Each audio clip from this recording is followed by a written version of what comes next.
एक जमाना था जब चाइना बहुत लंबे समय तक एक गरीब देश के रूप में रहा और माओ की नीतियों ने चाइना को और भी ज्यादा परेशान कर दिया था। अकाल, सूखा, भूखमरी की स्थिति हो गई क्योंकि माओ ने एक नीति अपना ली थी जिस नीति में उसके अनुसार फसल लगेगी, उसके अनुसार जमीन का इस्तेमाल होगा, यानी चाइना के अनुसार जमीन का इस्तेमाल होगा। कुछ इस तरीके की नीतियां बनाई गई थी और इस नीति में क्या हो गया, धीरे धीरे कृषि बेकार होता चला गया। इंडस्ट्री को बहुत ज्यादा आगे माओ ले जाना चाहते थे और उन्होंने उद्योगों के ऊपर ध्यान दिया, जिसकी वजह से खेती की ऐसी हालत हो गई कि खेती बैलेंस नहीं हो सका उद्योग के साथ और एक बड़ा अकाल पड़ा। लाखों लोग भूखे रहने लगे। बहुत सारी समस्याएं यहाँ देखने को मिली। वहीं एक इंसान जो आता है और वो सब कुछ बदलता है, देंग जाओपिंग। इनकी एक नीति ना बड़ी कमाल की रही है और वो कौन सी, चाइना के पास एक शहर है,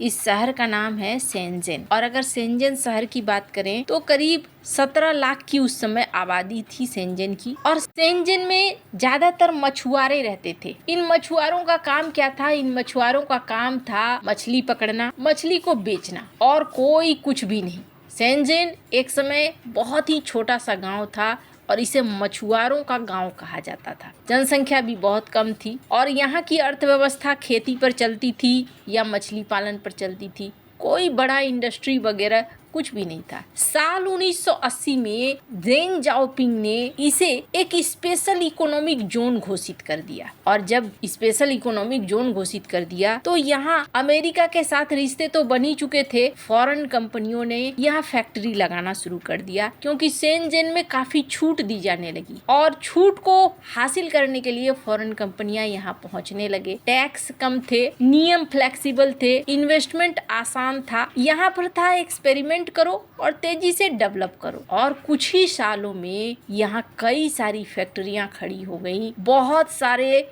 लोग आने लगे काम करने के लिए। चाइना के अलग अलग इलाकों से लाखों लोग आए और धीरे धीरे इंफ्रास्ट्रक्चर भी बिल्ड होने लगा। 10 से 20 साल में ही ये गांव एक शहर बन गया और फिर आया एक नया दौर। 1990 से 2000 में शेंजन के ऊपर फोकस किया गया और इसे इलेक्ट्रॉनिक मैन्युफैक्चरिंग का कैपिटल बनाया जाने लगा। Mobile phone, hardware supply chain, ये सब कुछ आज दुनिया के हर स्मार्टफोन का कुछ न कुछ हिस्सा है जो शेंजन में बनता है और शेंजन को कहा जाता है टेक्निकल स्टार्टअप्स का हब। हुआवे, टेंसेंट ऐसी कंपनियों का बेस है यहाँ पर और बहुत तेजी से यहाँ हार्डवेयर वगैरह बनते हैं। अमेरिका की तरह सिलिकॉन वैली के रूप में अगर कहें तो ये चाइना का सिलिकॉन वैली है। लेकिन आज मैं आपको ये कहानी क्यों सुना रही हूँ, शेंजन की कहानी ना, शेंजन का जो ट्रांसफॉर्मेशन हुआ ये दुनिया के सबसे तेज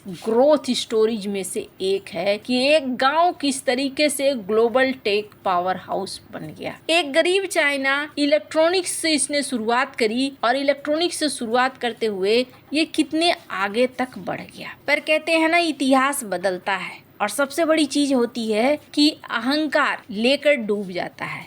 ऐसा ही इस वक्त चाइना के साथ हो रहा है। चाइना ने बड़ी तेजी से प्रगति की, लेकिन इस प्रगति के बाद चाइना का ध्यान अपनी सेना पर जाने लगा और अमेरिका को खतरा महसूस होने लगा और उस खतरे ने फिर जन्म दिया चाइना+1 को। और चाइना+1 का बखूबी फायदा इस वक्त भारत ने उठा लिया। भारत में भी एक ऐसी सरकार थी, ये जो 2 गुजराती हैं, इनको बहुत अच्छे से पता है कि ऐसे अवसरों का फायदा कैसे उठाते हैं और इन्होंने इस मौके का फायदा जबरदस्त तरीके से उठाया। आज पता है एक बहुत बड़ी चीज निकल कर आई। पहली बात, ये छोटी सी चीज नहीं है। जिस भारत के बाजार में बनता नहीं था इलेक्ट्रॉनिक सामान बेहद ना के बराबर, वहां पर टाटा और फॉक्सकॉन कंपनियों में एक ऐसा कंपटीशन लगा है कि आज की डेट में टाटा ने फॉक्सकॉन को हटाकर 75,000 एम्प्लॉय रखे हैं। एप्पल के बड़े कॉन्ट्रैक्टर में टाटा इलेक्ट्रॉनिक्स आ चुका है। और सिर्फ इतना ही नहीं, इन दोनों कंपनियों ने तो वैसे भी भारत के रूपरेखा को बदलने में एक बहुत महत्वपूर्ण भूमिका निभाई है। ताइवान की कंपनियों ने तो और भी ज्यादा। पर भारत इस सेक्टर में लगातार और भी नई नई छूट दे रहा है। अभी भारत अपने पड़ोसी देशों को छूट दे रहा है ताकि भारत के इलेक्ट्रॉनिक सेक्टर में, रेयर अर्थ सेक्टर में, बैटरियों के सेक्टर में निवेश हो सके। और अब कुछ इस तरीके के आर्टिकल छपते हैं, भारत ने टेबल को पलट दिया है। पर हाँ, अभी भी बहुत सारी चीजें हैं जो दिक्कत कर रही हैं, पर भारत धीरे धीरे उस दिशा में बढ़ रहा है। जैसे बहुत सारी चीजें अभी भी भारत चाइना से मंगवाता है, कई सारे पार्ट्स हैं जो अभी भी मंगवाया जाता है। स्क्रीन पर द वीक का एक आर्टिकल देखिए, कहा जा रहा है कि मेक इन इंडिया कार्यक्रम तो चल रहा है, लेकिन भारत को इलेक्ट्रॉनिक्स इंपोर्ट करने पड़ रहे हैं कम से कम $100 बिलियन के एक साल में। कोई चीज रातों रात नहीं बदल जाती है, ये बात तो तय है। लेकिन इन सब के बीच में एक बहुत बड़ा उदाहरण है, अभी चाइना की एक कंपनी ने एक बड़ा फैसला लिया है और उस फैसले को सुनकर आप कहेंगे कि अब धीरे धीरे इनको होश आना शुरू हो रहा है। टेलीविजन बनाने वाली चीन की top company TCL electronics Bharat में अपने डिस्प्ले मैन्युफैक्चरिंग प्लांट में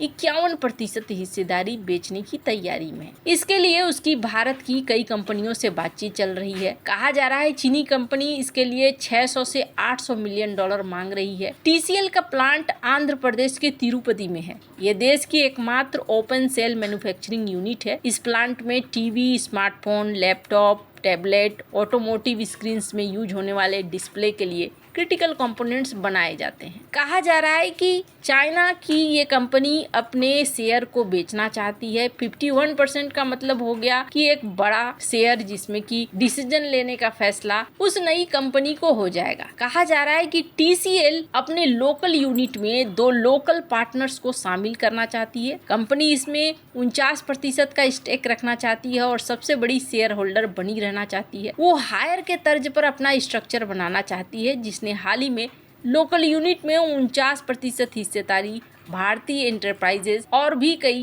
कंपनियों से बातचीत की है। पर यहाँ देखने को मिल रहा है भारत में अपनी 51% हिस्सेदारी ये क्यों बेचना चाहते हैं? क्या ये छोड़कर जाना चाहते हैं? नहीं, ये इस चीज को समझ चुके हैं कि भारत का इलेक्ट्रॉनिक्स ग्रोथ बहुत तेजी से आगे बढ़ने वाला है। ऐसे में ये दिमाग लगा रहे हैं यहाँ वो पैसे लगाएं तो वो पैसे सुरक्षित रहे। भारत और चाइना के बीच में कई बार संबंध बिगड़ जाते हैं। ऐसे में चाइना की कंपनी ये सोच रही है कि भारत के अंदर अगर हम अपनी हिस्सेदारी को ही बेचेंगे और एक पार्टनर बनाकर रखेंगे तो कल की डेट में हमें समस्या नहीं आएगी। अब चाइना जैसे देशों की कंपनियों को ये सोचने के लिए मजबूर होना पड़ रहा है कि भारत के साथ मिलकर काम करें और ये भारत की बड़ी उपलब्धि है। वैसे 51% की साझेदारी के बाद भारत के अंदर और भी कई जॉब क्रिएट होंगे और इसकी यूनिट भी कई बढ़ाई जाएगी। ये एक बड़ी छलांग है जो अब भारत धीरे धीरे लगा रहा है। आपको क्या लगता है इन सब मामले में? आपकी क्या राय है? कमेंट कर जरूर बताएं। जल्द मिलते हैं अगले वीडियो में नई खबर के साथ।